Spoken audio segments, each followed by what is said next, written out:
In a dimly lit auditorium, a girl wearing a worn dress and holding a ragged violin stepped onto the stage. Laughter erupted from the audience, unaware that everything was about to change in just a moment. Don't forget to subscribe to the channel and let us know in the comments where you're from. The alarm clock buzzed at 5:02 a.m., just like it did every morning. Doichi reached out blindly to shut it off, hoping to silence its rattling before it could wake her daughter. The room remained dark, save for a thin thread of light filtering through the torn blinds, casting a faint shadow across the cracked linoleum floor. For a moment she lay still, her back aching from the previous day's labor. The stiffness in her legs was a reminder that her rest had been merely partial, not restorative. Outside, the world was silent. In this part of town, silence didn't mean peace, it meant absence. There were no chirping birds or bustling neighbors, just the quiet hum of the old refrigerator and the occasional groan of pipes in the wall, struggling like everything else in the building to keep going a little longer. Doichi swung her legs over the edge of the bed and stretched, being careful not to make too much noise. Across the room, curled up in the corner near the small window, her daughter Layla lay on a sagging mattress. A little hand clutched the corner of a threadbare blanket, her chest rising and falling in a steady rhythm. Doichi watched her for a moment, a tightness forming in her throat. Even in sleep, Layla seemed too small for her age, just 10 years old and already weighed down by the heaviness of things left unsaid. The mornings were always the same. Doichi would quietly make her way to the kitchenette, where a battered hot plate and a single-coil stove awaited her. She made toast from stale bread, scraping off any green flecks that had formed overnight, and heated water in the kettle for instant coffee. There was just enough milk for 1 cup, which she poured for Layla, while she herself drank it black, bitter yet warming. Packing Layla's lunch in a thin plastic grocery bag, Doichi included a peanut butter sandwich, an apple with a soft spot, and a small bag of crackers salvaged from the cafe. The bag didn't crinkle like the other kids' lunchboxes. It lacked cartoon characters or bright colors, yet she folded it neatly and wrote L on the outside with a permanent marker. It was the best she could do. By 6:15 a.m., she was out the door, the keys jingling faintly in her worn backpack. She placed a kiss on Layla's forehead and whispered a promise, one she repeated every morning. "I'll see you soon. Be good. Be brave." She didn't know if Layla ever heard her in her sleep, but she said it anyway. Doichi's first job was at the elementary school Layla attended, where she worked as a custodian, starting her shift before the teachers arrived. By the time the students filled the hallways, her uniform would be slightly damp with sweat, her gloves tugged tight around her fingers, and her knees sore from scrubbing. She avoided Layla's classroom during the day, not because she didn't want to see her, but because she didn't want Layla to witness how others looked at her, like she was invisible, or worse, in the way. Her second job began after 4 p.m. at a 24-hour roadside diner 10 miles out. Most evenings she walked there unless one of the kitchen staff offered her a lift, which was a rarity. At the diner she washed dishes, took out the trash, cleaned the bathrooms, and occasionally assisted the cook if someone didn't show up. The tips, when she was fortunate enough to receive them, went into a jar above the fridge. Layla's jar, as she called it. It was saved for school supplies, a new pair of shoes, or the doctor's visit they kept postponing. Their apartment was a cramped single-room unit in a crumbling building on the edge of town. The radiator clanked in the winter, the windows barely sealed shut, and the walls were thin enough to hear every argument, every flush, every late-night TV show from neighboring units. Yet it was theirs. And when Layla was home, the door was locked, and the world stayed outside. That was when the silence didn't feel so cruel.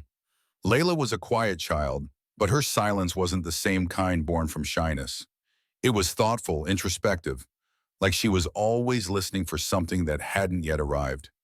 She didn't play with the other kids at recess or run about as children often do.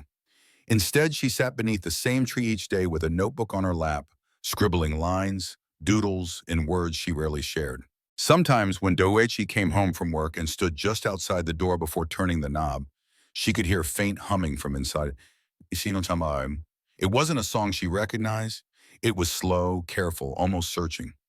Once inside, she'd find Layla seated on the mattress or at the edge of the chipped table, head down, eyes focused, lips moving silently, as if shaping invisible lyrics. They didn't have a TV. The old one had given out 2 years prior, and they hadn't replaced it.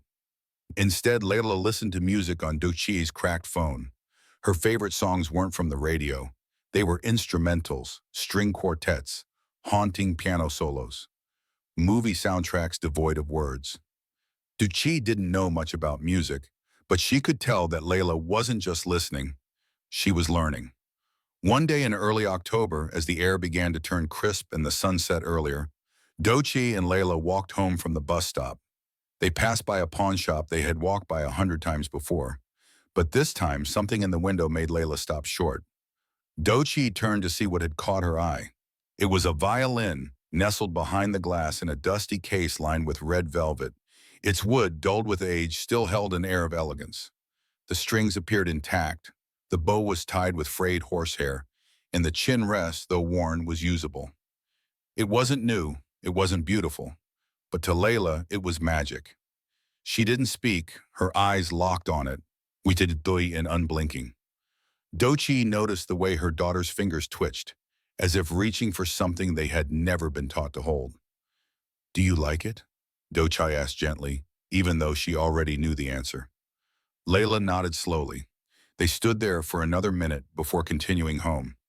That night, as Dochi lay in bed, sleep evading her once more, she couldn't stop thinking about the way Layla had looked at that instrument, not with greed or longing, but with reverence. She had no idea how much the violin cost. Probably too much. Everything always seemed too expensive. Rent was due in a week, and the electric bill had arrived with a warning. Her shoes had holes in the soles, and Layla's jacket was too thin for November. But still, the next day after her shift at the school, Dochi walked back to the pawn shop. She stood outside for a moment before going in. The man behind the counter glanced up before returning his gaze to what he was doing. She asked about the violin. "It's $45, he replied. "Could you hold it for me, B?" she asked. He shrugged. "I could do it for a week, maybe less." Leaving the shop, her stomach tight with anxiety, Doichi counted the tips she had at home. That night, she took out the tip jar and counted $30.40. She had until Friday. Taking on an extra night shift, she skipped lunch and walked instead of taking the bus. By Friday, she had $44, and adding a crumpled dollar bill from her coat pocket, she returned to the pawn shop. When she brought the violin home, Layla was speechless. She touched it as if it might disappear. Dochi didn't have a bow case, a shoulder rest, or rosin. She didn't have strings to replace the buzzing ones, or a tuner to adjust the pegs. But she had given her daughter something far more powerful than perfection, a chance to make sound. That night, the apartment was anything but silent. It filled with scratchy, halting notes and the awkward scrape of an untrained bow. It resonated with laughter, concentration, and the quiet mutterings of a girl trying to match the music in her head to the strings in her hand. It was filled with beginnings. Doichi sat at the edge of the bed and listened, her hands aching and her body exhausted. But her heart felt full for the first time in a long while. Layla's eyes sparkled, her shoulders squared, and her spirit lifted. They didn't have much, but in that moment, they shared something greater than survival. They had hope. The violin became an integral part of their lives, settling into a quiet permanence, as if it was always meant to rest on the kitchen table while Layla did her homework, propped carefully against a pillow when she slept, or cradled under her arm with careful reverence when she moved from room to room. It didn't matter that the instrument was old and chipped, or that the bow sometimes stuttered across the strings like someone finding their voice. To Layla, it was beautiful, an extension of a voice she didn't yet know how to unleash upon the world. Every evening after Doichi returned home from her second shift at the diner, she would open the door to find the sound of scraping and searching infusing the apartment. Layla would be seated cross-legged on the floor, back straight, eyes focused, playing slowly, piece by piece, stopping often to replay the same note until it sounded just right. She used the free Wi-Fi from the neighbor's unsecured network to watch beginner tutorials online, pausing the videos every few seconds to mimic the teacher's motions. Her small fingers pressed into the fingerboard with uncertainty at first, but with growing confidence, though the tips soon grew red and sore. The violin didn't sound like much to anyone else. In fact, sometimes Dochi's ears ached from the squeaks and off-key notes, the sudden sharp whines when Layla's bow wandered too far or pressed too hard. But to Duchi, those sounds were more welcome than silence. They represented that Layla hadn't given up. They were signs that she had found something to love. Duchi did everything she could to encourage Layla's passion, though resources were scarce. She bought a small, spiral notebook from the dollar store for Layla to use as a practice journal. They even taped sheets of staff paper to the walls. Once, Doichi even attempted to tune the violin herself while watching a video, though the result was worse than before, and Layla had to gently fix it while pretending not to laugh. Their routine settled into a rhythm. Layla would go to school, come home, finish her assignments, and then practice for at least an hour, sometimes two. On weekends, she played even more, halting only when her fingers cramped or her stomach growled loudly enough to pull her back into reality. She recorded herself, playing it back and taking notes on her intonation, posture, and the fluidity of her bow hand. There was no teacher to guide her, no lessons to correct her form, but Layla was nothing if not determined. Dochi watched her daughter transform. She noticed small changes, how Layla stood taller now, how her shoulders no longer slouched forward in the school hallway, and how she began to hum softly under her breath while waiting in lines at the grocery store. There was a light in her that hadn't been there before. Music had done that. The violin had done that. And then one Monday morning, while cleaning at the elementary school where Dochi worked, she spotted a brightly colored flyer taped to the bulletin board near the teacher's lounge. Annual Talent Night, calling all performers, dancers, singers, comedians, and musicians. The words were bold and cheerful, framed in glittery letters. Beneath it, in smaller font, were the date and time just 3 weeks away, along with a line inviting interested students to sign up outside the music room. Do what must be done. Camilla's breath caught in her throat upon seeing the flyer. That evening, while wiping tables at the diner, she couldn't shake the thought of it. She imagined Layla on stage, standing before her classmates and their parents, holding her violin. The thought made her heart swell and sink simultaneously. Would they understand her music? Would they listen? When she returned home that night, she found Layla seated on the floor, the notebook open beside her and the bow in hand. Her face was flushed, strands of hair sticking to her forehead. She looked up and smiled when Doichi entered, and without a word played a slow, searching melody that echoed gently in their small space. It wasn't perfect, but it was honest. It was hers. Doichi sat on the edge of the bed and listened. When the final note faded, Layla placed the violin across her knees and declared, as if it were the most natural thing in the world, "There's a talent night at school. I signed up." Camilla blinked. "You did?" Layla nodded. "I want them to hear what I've written." It wasn't framed as a performance. It wasn't about attention or applause. To Layla, it was about being heard. The next 3 weeks were filled with preparation. Layla devoted herself to a single composition, a piece she had begun writing the day she received the violin. It didn't have a name yet, just a feeling she described as like remembering something germane but warm. Layla adjusted it daily, rewriting parts that didn't quite sound right and shaping each phrase with the sensitivity of someone far older than 10. In turn, Doichi tried to help as much as she could. She borrowed books on music theory from the public library and used a coupon at the discount store to buy Layla a new pack of hair ties. She even borrowed a small table mirror from the diner's restroom during one of her night shifts so that Layla could observe her own form while playing. Not everything was easy, though. The world outside their apartment didn't share their reverence for music. At school, Layla remained an outsider. Other students laughed when they saw her carrying the violin case. "Going to play for spare change," one boy taunted. A duo of girls from her class giggled, mimicking exaggerated movements of a violinist as they sneered at Layla while she walked past. Some teachers were kinder, but not all. One glanced at her name on the sign-up sheet, raising an eyebrow. "You play?" he asked, surprised. "Well, we'll see." Layla didn't tell Duchai about any of this. Instead, she practiced harder. One evening, as Duchai stitched up the hem of Layla's only dress, not stained or torn, a pale blue one they had saved for special occasions, she gently asked if Layla was nervous. "A little, Layla admitted, fiddling with the strings of her violin. "But mostly I just want to do it." "Then you will," Duchai replied, her voice firm with quiet pride. They planned every detail together. Layla would wear the blue dress and her cleaned white sneakers. Doichi would braid her hair into two neat plaits. They would arrive early to secure a seat in the middle row, and Layla would wait backstage with her case in hand until they called her name. The night before the performance, Layla practiced until her fingers throbbed. Doichi watched from the bed, her chin resting in her hand, exhaustion pulling at her, but pride holding her upright. When Layla finished the last note, Doichi clapped softly. "It's beautiful," she said. Layla's eyes shimmered with a mix of hope and fear. "Do you really think they'll listen?"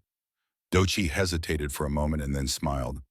"If they don't, it won't be for lack of something worth hearing." Later that night, while Layla was asleep, Dochai sat alone by the window, looking out at the streetlights flickering over the cracked pavement.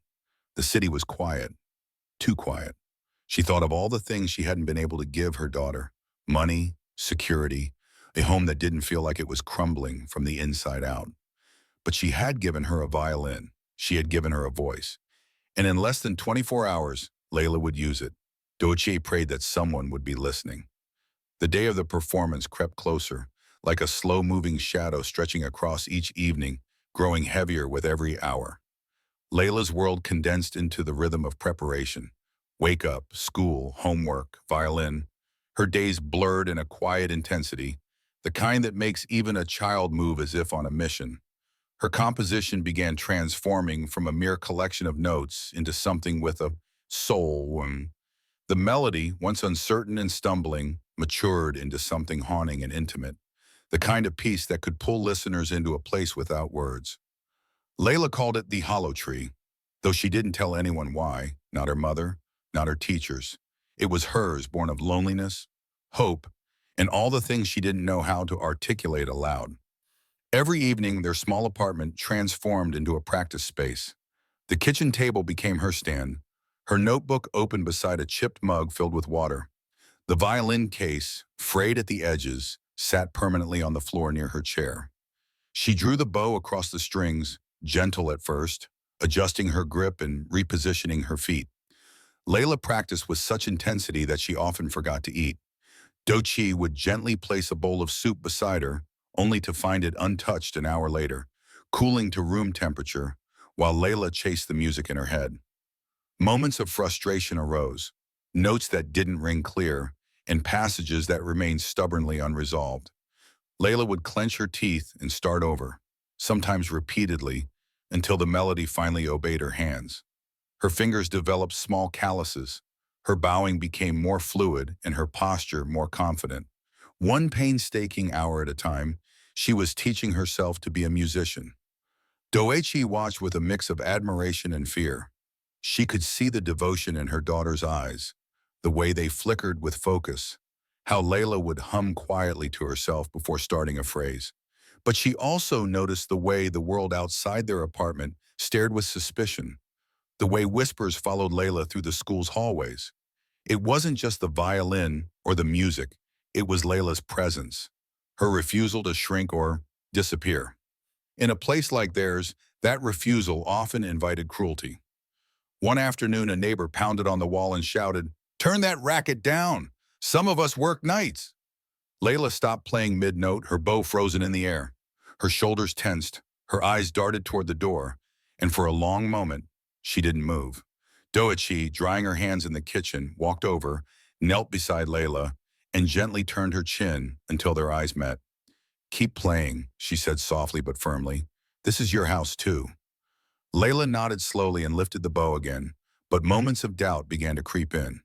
She spoke less at school, and teachers noticed when she seemed more tired, though few of them asked why. Most simply assumed she was one of those quiet, low-income kids destined to fade behind the louder, shinier ones.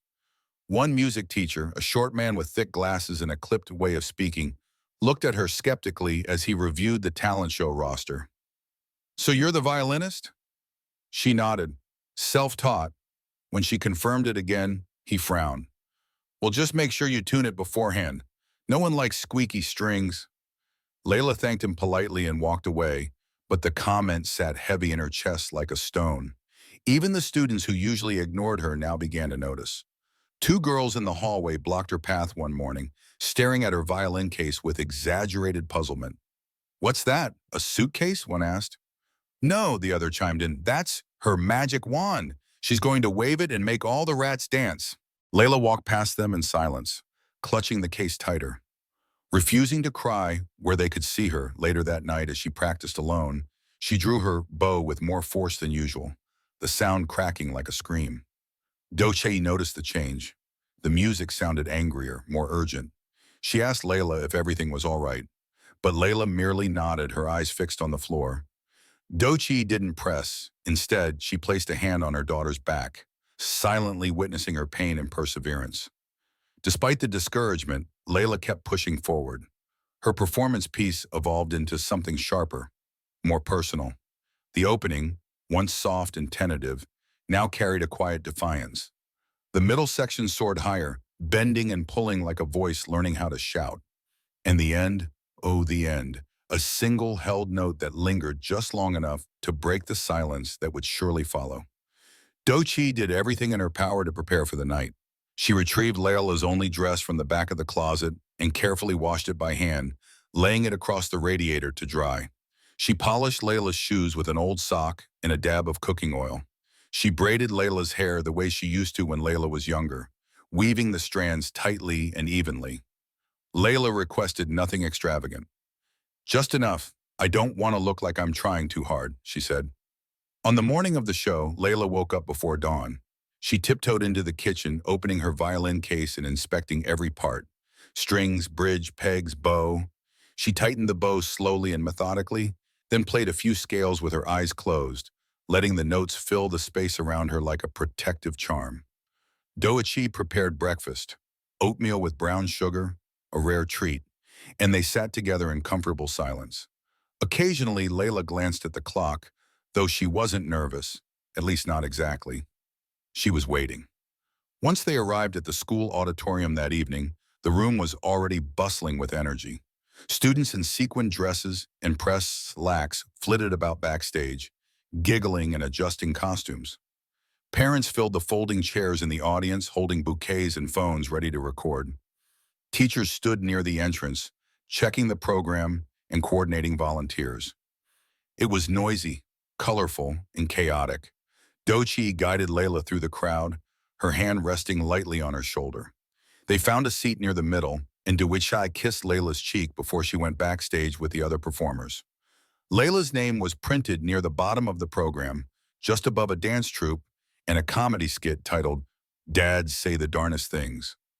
As Doichi clutched the program in her lap, smoothing the paper as her heart pounded, clusters of families chattered and laughed, sharing stories about rehearsals and favorite performances. She sat alone, consumed by anticipation while backstage, Layla found a quiet corner away from the others. She tuned her violin with steady hands, running through the opening bars of her piece in her mind. As she prepared to enter, she could already hear the music, not amidst the chaos around her, but deep inside where nothing could touch it. Then the lights dimmed. The initial acts passed quickly. A tap routine, a magic trick, a pop song sung slightly off-key, though all met with warm applause. The audience was generous with their encouragement, especially for the children they recognized.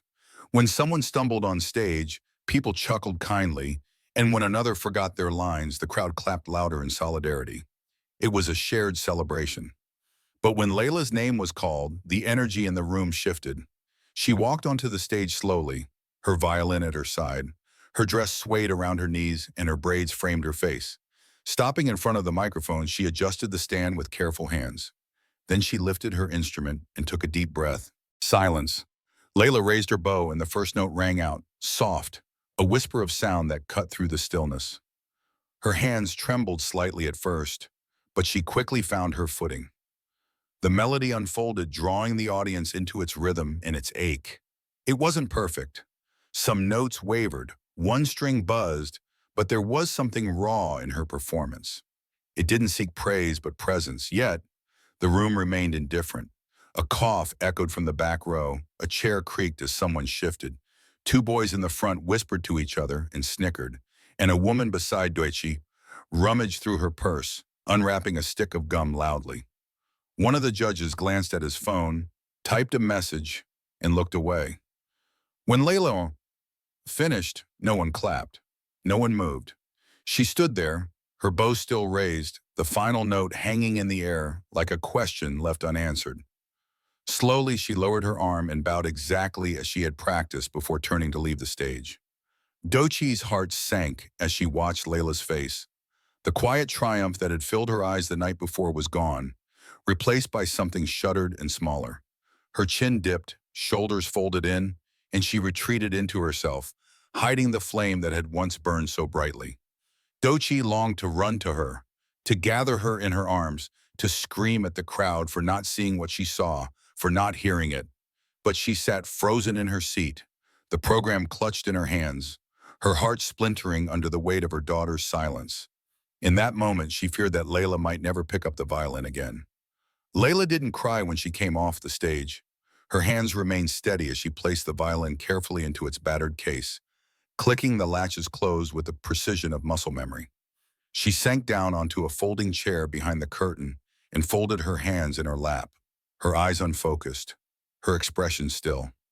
To anyone else, she might have appeared composed, but Doechii, watching her daughter from across the crowd as the next act took the stage, saw something else, something breaking. The audience moved on without missing a beat. A group of sixth-grade girls in matching, sequined outfits danced across the stage to a pop remix of an old song, and the crowd clapped along with renewed energy. Parents leaned forward, laughing and cheering as any earlier silence faded behind glitter and volume. No one would mention the girl with the violin. No one would ask her name. Doechai sat motionless in her seat, the program creased in her lap. The music playing on stage faded into the background as the sound of her own heartbeat echoed in her ears.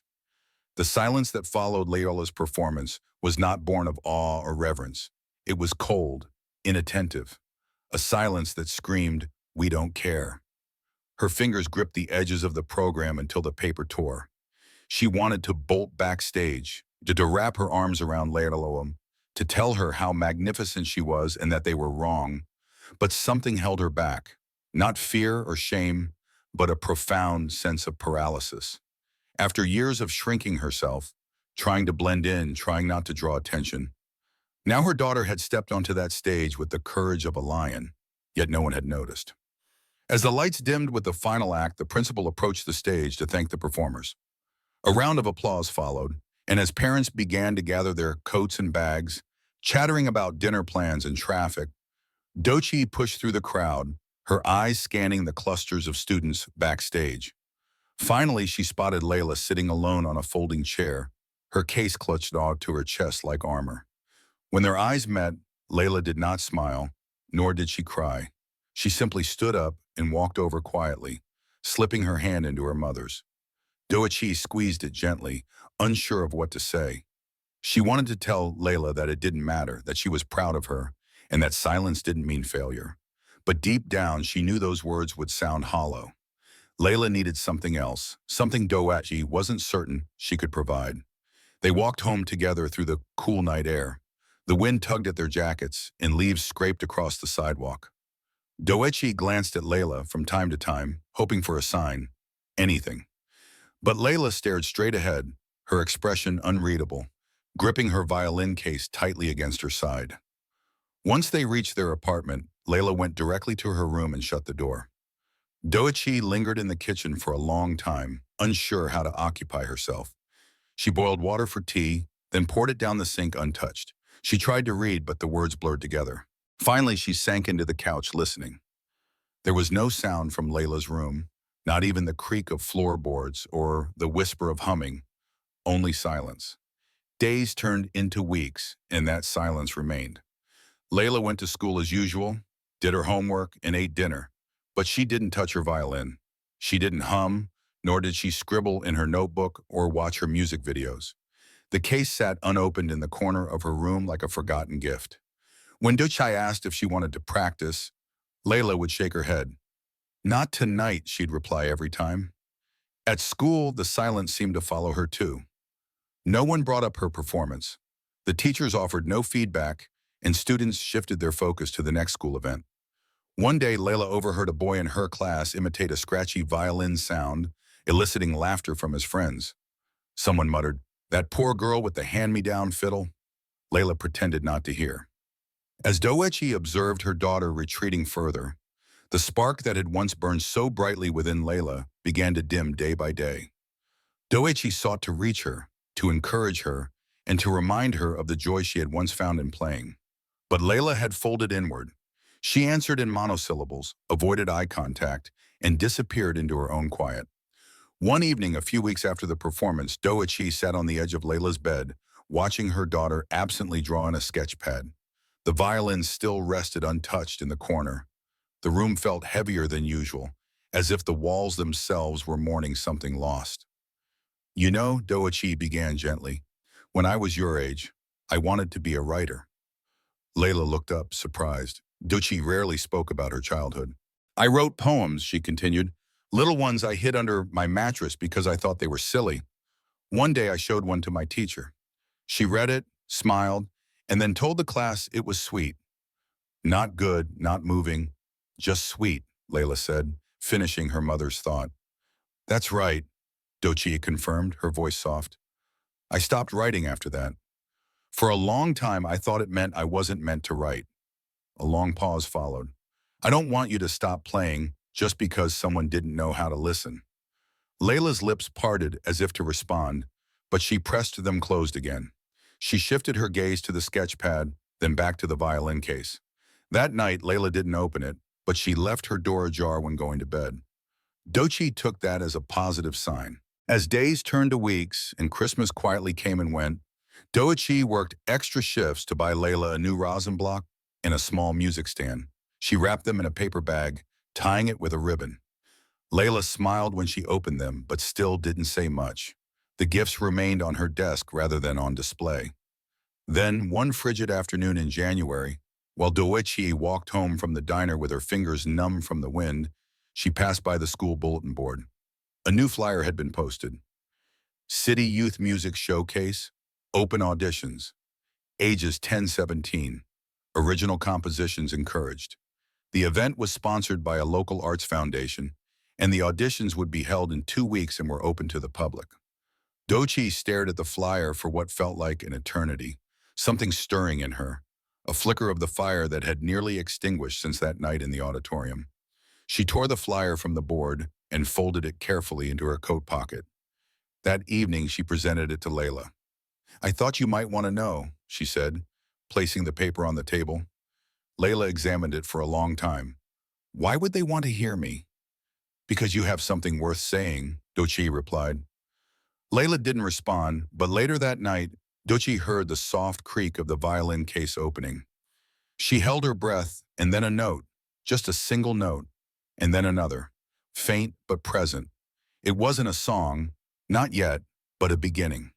The notes returned like whispers at first, quiet and hesitant, as if the violin itself had forgotten how to breathe. Each evening, as the sun slipped behind bare trees and shadows filled their little apartment, Layla opened her case and placed the instrument on her shoulder. Sometimes she played for only a few minutes. Other times she repeated a single phrase until it broke into pieces. But she played, and that, Doechi knew, was everything. She didn't ask questions or comment, offering no hovering encouragement. She simply listened from the kitchen while washing dishes or folding towels, pretending to focus on the small tasks that filled their lives. Layla's music had transformed. It became softer now, more fragile, like a thread trying to carry weight. Gone was the fire and defiance of those days before the talent show. What remained was something simpler, sadder, but still alive. One night, as the wind howled through the old windows and the radiator groaned unevenly, Layla began to hum along to a melody. It wasn't the song she had played at the show. It was something new, something she hadn't documented. Doechi sat on the couch, frozen, not daring to move. She was afraid even the sound of her breath might interrupt the moment. But Layla didn't stop. For the first time in weeks, she played without hesitation. Her fingers danced across the strings purposefully, her bow gliding in long, fluid lines. She was still rusty, still learning, but the music flowed freely. Doechi closed her eyes and let it wash over her, the fragile, imperfect beauty. It filled the apartment like light. The next morning, Layla sat at the kitchen table with a blank page before her. She didn't speak, but her pencil moved steadily, drawing lines and notes, shaping rhythms. Do-Chai watched from across the room, saying nothing, her heart thudding quietly in her chest. The flyer for the City Youth Music Showcase still hung pinned to the wall beside Layla's desk. It had been there for nearly 2 weeks, and Layla hadn't mentioned it since the day Do-Chai had brought it home. But Do-Chai noticed the way Layla now regarded it, not with fear or dismissal, but with weary curiosity. 2 days before the auditions, Layla came home from school, went to her room and closed the door. An hour later, she emerged with her violin in the sheet music she had been sketching that morning. "I think I want to try," she said simply. Do-Chai blinked. "The audition?" Layla nodded. "Just to see. I won't get in or anything," she hesitated. "But I want to play it right just once." That night, Do-Chai helped her iron the blue dress again.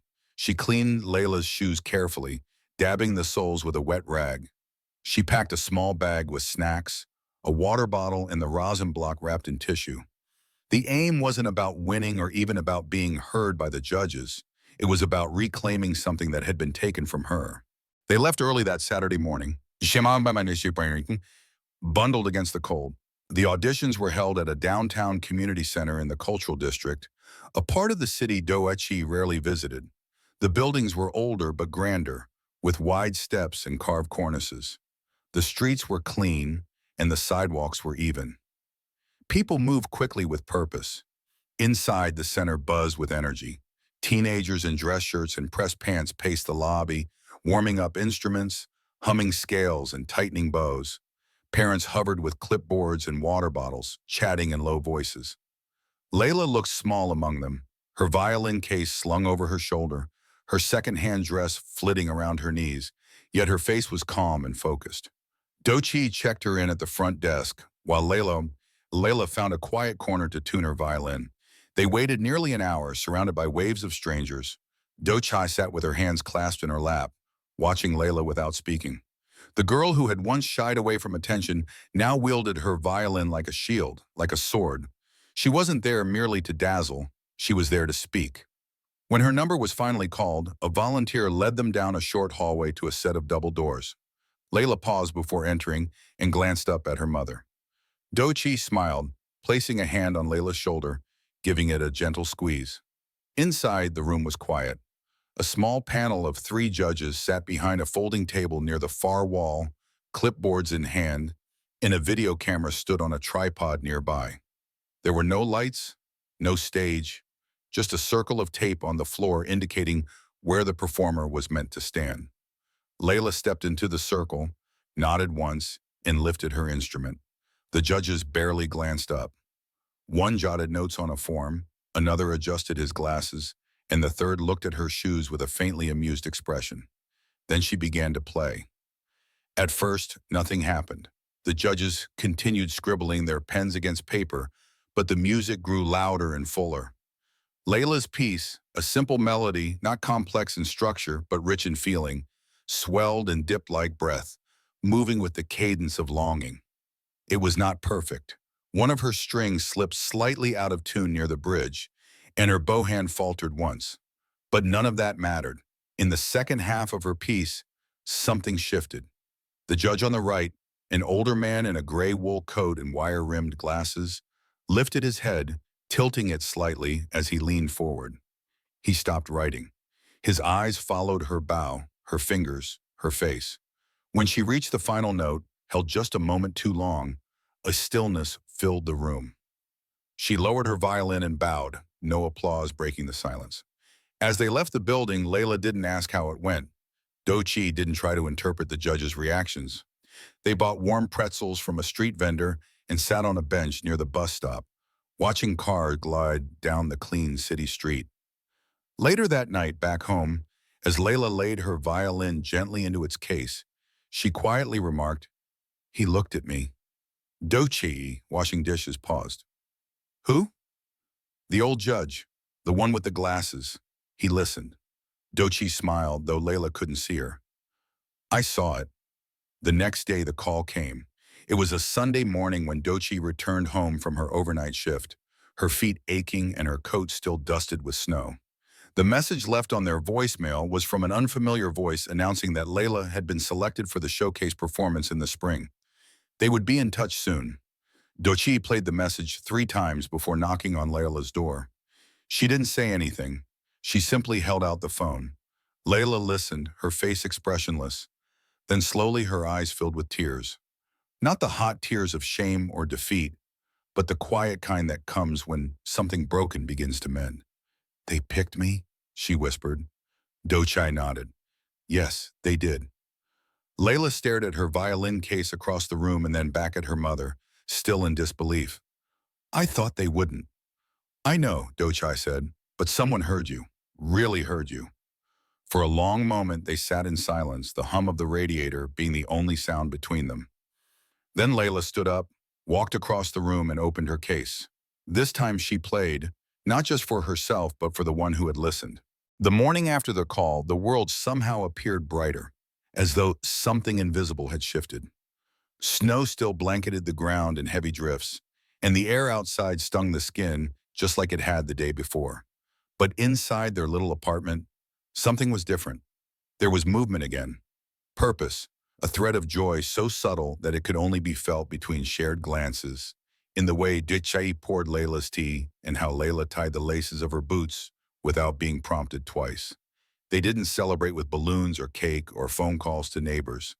There was no fanfare, but the music returned, with strength. Layla played for hours, and the melodies expanded beyond her previous small, sorrowful compositions into something deeper and wider.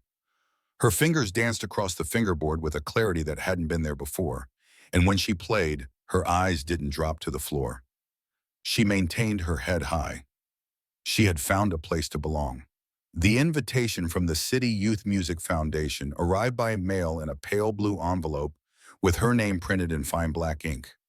Doichi opened it with trembling fingers. Inside was a formal letter on crisp paper congratulating Layla on her selection to participate in the spring showcase. The letter explained that a representative would be in touch with further instructions and that the foundation offered a mentorship program for gifted students selected by the judges. Lessons, group workshops, and transportation assistance, all provided at no charge. Dochie read the letter 3 times before she allowed herself to believe it was real. A few days later, they received another call, this time from a woman named Mara Rowe, a program coordinator for the foundation. Her voice was calm, warm, and authoritative. She spoke to Dochai first, explaining the details of the program before asking to speak with Layla. Dochai handed over the phone slowly, her daughter's wide eyes filled with apprehension and disbelief. Layla sat at the kitchen table, her feet swinging above the floor, phone pressed to her ear. She listened more than she spoke, nodding and murmuring responses. When she finally handed the phone back to Doichi, her cheeks were rosy and her lips curved in the smallest, most uncertain smile. "She wants me to come to the conservatory this Saturday," Layla announced. "They have practice rooms and teachers and other kids and real sheet music. She said they'll help me write more songs." Dochi didn't know what to say. Her throat was tight and something warm ached behind her eyes. "Can we go?" Layla asked, her voice soft and cautious. Dochi placed a hand on her shoulder and nodded. "Yes, baby, we'll go." Thus began a new routine, stitched slowly into the fabric of their lives. Every Saturday before dawn, Dochi would rise and pack a thermos of hot cocoa, 2 sandwiches, and a bag of grapes. Layla would dress in layers, pulling on leggings under her jeans and wrapping a scarf around her neck. Together they rode the bus across town, an hour-long ride winding through both familiar and foreign neighborhoods, passing grocery stores they had never entered and boutiques with displays behind glass that sparkled like water. At the conservatory, Layla was assigned a mentor named Carlos Mendoza, a kind-eyed man in his 30s who had once played for the State Philharmonic until an injury forced him to stop performing. He taught with patience, guiding Layla through scales, music theory, and composition techniques. He never raised his voice or mocked her self-taught habits. Instead, he helped her build upon what she possessed, molding raw instinct into skill. Layla was the youngest in the program by 2 years, but she quickly found her rhythm. The other students became curious about her. She was quiet and observant, but when she played, the room changed. Even the older students, with years of training, turned their heads to listen. Layla, Carlos told her one day after a lesson, you don't play loud, but you play full, and that's much harder. The words clung to her for days. Each week she grew more confident, beginning to write again, short phrases at first, evolving into full pieces. Her notebook filled with sketches, themes, and questions for Carlos. She listened to recordings he lent her, devoured scores from the library, and memorized pieces with a hunger that surprised even her. Meanwhile, Doechi sat in the conservatory's small lobby each Saturday, sipping cocoa and watching the clock. Sometimes she brought books or her small embroidery kit, but most days she simply watched Layla pass through the hallway, her case slung across her back, her face glowing with focus. One afternoon, Carlos approached Doechi while she waited. She's special, he said simply. Doechi glanced up from her seat. She's my everything. She has something, he continued, a voice in her music that I haven't heard in a long time. It's like she's telling stories no one else can. Doechi swallowed the knot in her throat. She's always had stories. She just never had a way to share them. She does now, he replied with a smile before heading back into the classroom. At home, life remained unchanged in many visible ways. The apartment was still drafty. Rent was still a struggle. Doechi continued to work two jobs, still packed Layla's lunch in a grocery bag, and repaired her own shoes with tape and glue. But within their small, cracked walls, something began to bloom, a richness not measured in dollars or square footage, but in sound, connection, and the belief that they were moving forward. Layla began performing small recitals through the foundation, first for parents and staff, then for wider audiences. She played alongside other students, learning to blend her voice into theirs, to lead and to follow. She began to speak up more, introducing her pieces with short explanations. Though she still blushed and kept her gaze low, her voice no longer trembled. The violin, once a dusty relic from a pawnshop window, had become her closest companion. Carlos assisted Doechi in securing a loaner instrument from the foundation, one with a richer tone and better resonance. Yet Layla continued to practice on her old violin at home. This one knows me, she explained. It remembers where I started. One evening, as they shared a bowl of rice and beans, Doechi asked gently, do you want to invite anyone to the spring showcase? Your teachers? Maybe a friend from school? Layla shook her head slowly. They wouldn't come. Doechi reached across the blanket, touching her hand gently. Maybe they would. Layla hesitated before saying, I don't need them there, just you. Doechi smiled, blinking away tears. Then I'll be there. As the weeks passed, spring approached, and preparations for the showcase intensified. Layla was chosen to perform her own composition as part of the closing act, an honor bestowed on only one student each year. Carlos beamed at her as he proclaimed, You've come a long way, Layla. Layla nodded. I want this one to be for my mom. A dedication? He raised his eyebrows. She glanced down at her music, pages filled with pencil marks and erasers. She gave me everything I needed to make this. Carlos nodded. Then let's make it your best yet. The piece Layla composed was unlike anything she had attempted before. It began with a single quiet note, barely a whisper, then built in waves, drawing on the melody she had written for her first audition, but expanding and reshaping it. There were dissonances, moments of tension and silence, followed by resolution. It was a story in sound, one that spoke of struggle, shame, and silence, but also of light, movement, and voice. She called it, I Used to Be the Girl with the Broken Violin. Now I want to be something else, she confided to Carlos. You are, he replied. You already are. On the final Saturday before the showcase, Layla and Doechi sat together on the bus ride home. Outside, trees had begun to bud, green leaves unfurling like new beginnings. Do you think people will understand it? Asked Layla, her voice soft. They don't have to, Doechi reassured her. As long as you do. Layla nodded, staring out the window, her fingers tracing invisible notes against her knee. And Doechi, watching her daughter with a heart nearly bursting, understood something clearly for the first time. They hadn't just survived. They had arrived. On the morning of the spring showcase, golden light flooded the room. Sunlight filtered through the thin curtains of their apartment, warming the cracked windowsills and peeling paint, transforming the familiar space into something softer. Dochi stood in the kitchen, carefully slicing an orange into quarters for Layla's breakfast.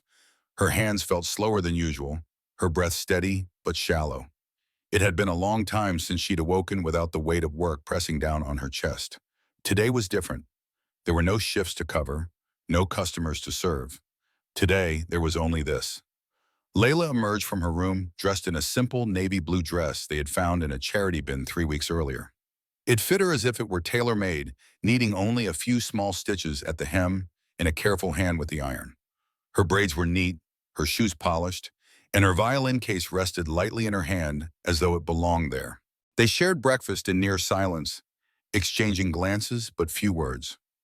There was nothing left to say that hadn't already been expressed in the hours and days leading to this moment.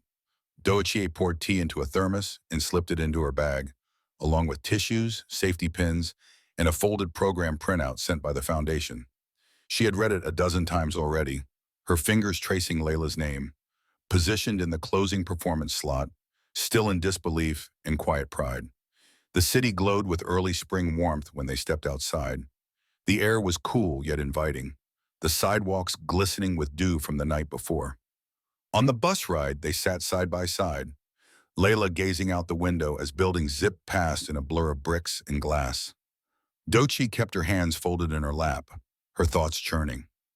She reflected on the day they had passed that pawn shop window, the way Layla's eyes had lit up at the sight of that scratched, forgotten violin. She considered all the nights filled with hesitant notes and silent tears, the mornings that started with nothing but determination. When they arrived at the performance hall, the building towered above them like a monument. It wasn't ornate or grand, but it exuded a dignity with wide steps leading to glass doors and tall banners fluttering gently in the breeze. Inside, the lobby buzzed with families and students, volunteers in black shirts moving briskly between tables and checklists. An air of anticipation pulsed through the space, and Duchai was guided to a seat near the center of the auditorium, her coat folded neatly across her lap. As the lights dimmed and the showcase commenced, Duchai sat, fixated on the stage as each performance accelerated the anticipation for her daughter's moment. The acts moved swiftly at first, duets, solos, small ensembles. Each student was introduced with a brief biography, their names spoken clearly into the microphone as they stepped forward, poised and practiced. The audience applauded courteously, occasionally whispering kudos to their neighbors. Doechie took it all in like a dream, every act bringing Layla's name closer. When the final intermission concluded, the director returned to the stage, her silver-streaked hair gleaming under the lights. "Our final performance this afternoon," she announced, "is by one of our youngest participants. When she first auditioned, we were captivated not only by her musicality, but also by the emotional clarity of her voice. Her composition speaks of resilience, of quiet power and transformation. Please welcome Layla Grant." Camilla's heart stopped. Her daughter's name rang out throughout the hall, crisp and clear. People turned, curious, shifting in their seats. Layla made her entrance, stepping onto the stage with slow, deliberate movements, her violin at her side. She radiated calm as her navy blue dress flowed like water around her knees, and her braids shimmered beneath the soft glow of the lights. Walking to the center of the stage, she bowed once before lifting her violin and tucking it beneath her chin. The room fell silent. Her first note was so soft it could easily be mistaken for breath, barely there, yet unmistakably present. It hung in the air, trembling slightly before resolving into a slow, lyrical phrase. Her piece unfolded like a story told in a language without words, each passage woven from threads of sorrow and strength. There were moments of hesitation, deliberate pauses where the music seemed to ask questions and then wait for the answers. Then came the swell, the rising storm, her voice learning how to shout, refusing to be silenced. Doechie remained motionless, breath caught in her throat. All around her, the audience leaned in. No one whispered, no one moved. Layla's hands remained steady. Her bow glided with precision, and her fingers danced with practiced certainty. She closed her eyes as she transitioned into the final passage, the crescendo folding into a gentle diminuendo, returning the hall to stillness. The final note lingered longer than it should, perfectly placed, infused with meaning. Then silence, and then applause. It started with a few uncertain claps, reserved and restrained, but it built into a standing ovation. The entire room rose on its feet, hands coming together in a thunderous rhythm. Some whistled, others cheered, cameras flashed, and Layla stood center stage, smiling at the sea of faces, not with fear, but with something entirely different: joy. As backstage applause faded and performers gathered for their final curtain call, the director pulled Layla aside. Doichi remained in the lobby, twisting the thermos cap in her hands, heart still pounding. When the doors opened and students filed out, Layla walked straight toward her mother and wrapped her arms around her. "I'm going to be offered a full scholarship for mentorship next year," she whispered. "They said they want to help me find a music school when I'm ready. A real one." Dutchie could barely formulate words, hugging her daughter tighter. "I told her I want to keep writing my own music," Layla enthused. "I want to tell our story."